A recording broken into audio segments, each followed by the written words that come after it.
بسم اللہ الرحمن الرحیم۔ ولا تجعل، اور نہ تو بنا، یدا کا اپنے ہاتھ کو، مغلولتاً بندھا ہوا، الی عنق کا اپنی گردن کے ساتھ۔ مطلب یہ ہے کہ کنجوسی مت کرو، کنجوس مکھی چوس مت بنو۔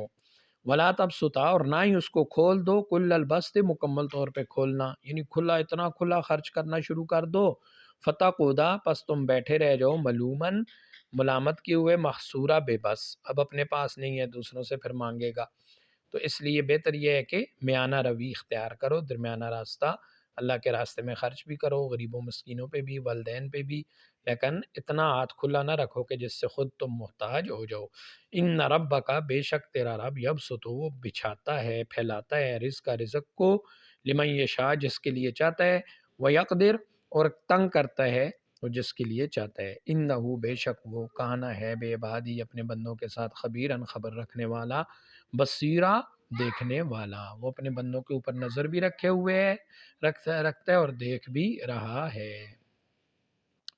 ولا تقتلوا، اور تم نہ قتل کرو، اولادکم، اپنی اولاد کو، خشیت املاق، مفلسی کے خوف سے، مفلسی کے خوف سے اپنی اولاد کو قتل مت کرو۔ مشرکین مکہ ایسا کرتے تھے، وہ قتل کر دیتے تھے اولاد کو، کہتے ان کا خرچہ پانی ہم کہاں سے پورا کریں گے۔ تو اللہ فرماتے ہیں اس خوف سے، مفلسی کے خوف سے، غربت کے خوف سے اپنی اولاد کو قتل مت کرو۔ نحن نرزقہم، ہم ان کو رزق دیں گے، وایاکم، اور تمہیں بھی۔ ان قتلہم، بے شک ان کا قتل کرنا، ان کو مار دینا اولاد کو، کانا ہے، خطئن، گناہ کبیرہ بڑا۔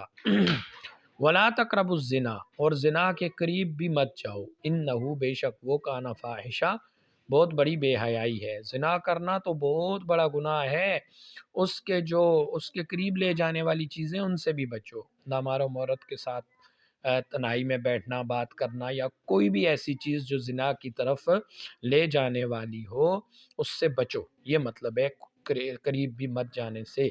کہ زنا کے جو داعی الی الزنا جو چیزیں ہیں، جو زنا کی طرف انسان کو لے جا سکتی ہیں، ان سے بھی بچنا چاہیے، کہ یہ بہت بڑی، انہو کانا، بے شک وہ ہے، فاحشہ، بہت بڑی بے حیائی ہے، وساء سبیلا، اور بہت برا راستہ ہے۔ برا راستہ سے مراد یہ کہ یہ پھر آگے نسب پہ حرج آئے گا، تو اس لیے یہ بہت برا راستہ ہے۔ ولا تقتلوا، اور تم نہ قتل کرو، ولا تقتلوا النفس، اور نہ قتل کرو کسی نفس کو، التی، اس نفس کو، حرم اللہ، جس کو حرام کیا اللہ نے، الا بالحق، مگر حق کے ساتھ۔ حق کے ساتھ قتل کر سکتے ہو، نہ حق قتل کرنا جائز نہیں ہے۔ اب حق کا قتل کیا ہے جی؟ کسی نے قتل کیا، اب بدلے میں اس کو قتل کرنا۔ ایک آدمی نے ناحق کسی کو قتل کر دیا، اب اس کے ورثاء کو اختیار ہے کہ وہ اس کو قتل کر دے۔ یا کسی شادی شدہ نے زنا کر لیا تو اس کو قتل کر سکتے ہیں۔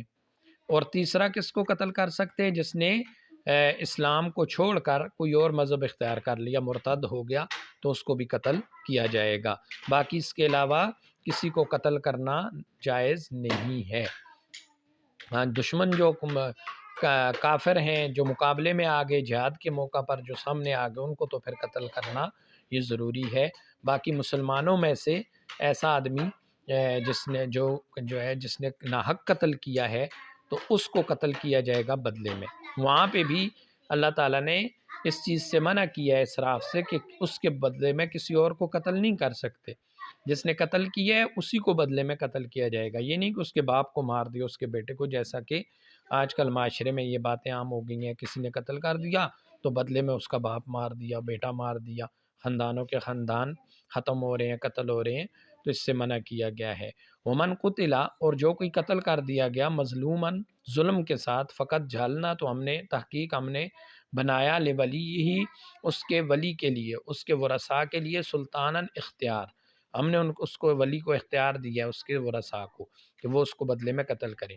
فلا یسرف، لیکن اسراف نہ کرے، فی القتل، قتل میں، یعنی جس طرح اس کو قتل کیا گیا اسی طرح وہ بھی قتل کر دے، اسراف نہ کرے، ظلم نہ کرے، یعنی مارنے کے بعد بعض دفعہ کان کاٹ دیے، ناک کاٹ دیا، یا مارنے سے پہلے ظلم کیا اور پھر مارا، تو یہ غلط ہے۔ جس طرح آپ کے بندے کو اس نے قتل کیا ہے تو اسی طرح سے آپ کو بھی اختیار دیا گیا ہے کہ آپ قتل کریں، اور دوسری جگہ پہ تو فرمایا کہ اگر معاف کر دو تو یہ تمہارے لیے زیادہ بہتر ہے۔ انہو بے شک وہ کانا ہے منصورہ مدد کیا ہوا، ولا تقربوا اور نہ جاؤ قریب مال الیتیم یتیم کے مال کے، الا مگر باللتی اس راستے سے، یا احسن جو بہتر ہو۔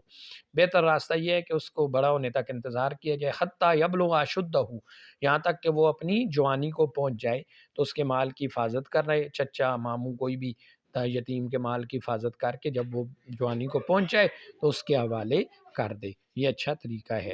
باقی اس کے مال میں سے کھانا پینا یا اس کو ہتھیار لینے کی کوشش کرنا، یہ اللہ تعالیٰ نے اس سے منع کی ہے۔ واؤفو بالعہد اور وعدے کو پورا کرو، ان العہد بے شک وعدہ کانا مسئولہ اس کے بارے میں پوچھا جائے گا، وعدے کے بارے میں آخرت میں سوال ہوگا، اس لیے کوئی بھی اچھی چیز کسی سے وعدہ کیا تو اس کو پورا کرنا چاہیے۔ برائی کے وعدے وہ وعدے ہوتے ہی نہیں ہیں، ان کو پورا کرنا ضروری نہیں ہے۔ مثلا دوست سے کہا کہ آج رات شراب پئیں گے، فلاں جگہ پہ ملیں گے، پھر نہیں جا سکا، تو یہ وعدہ خلافی نہیں ہے۔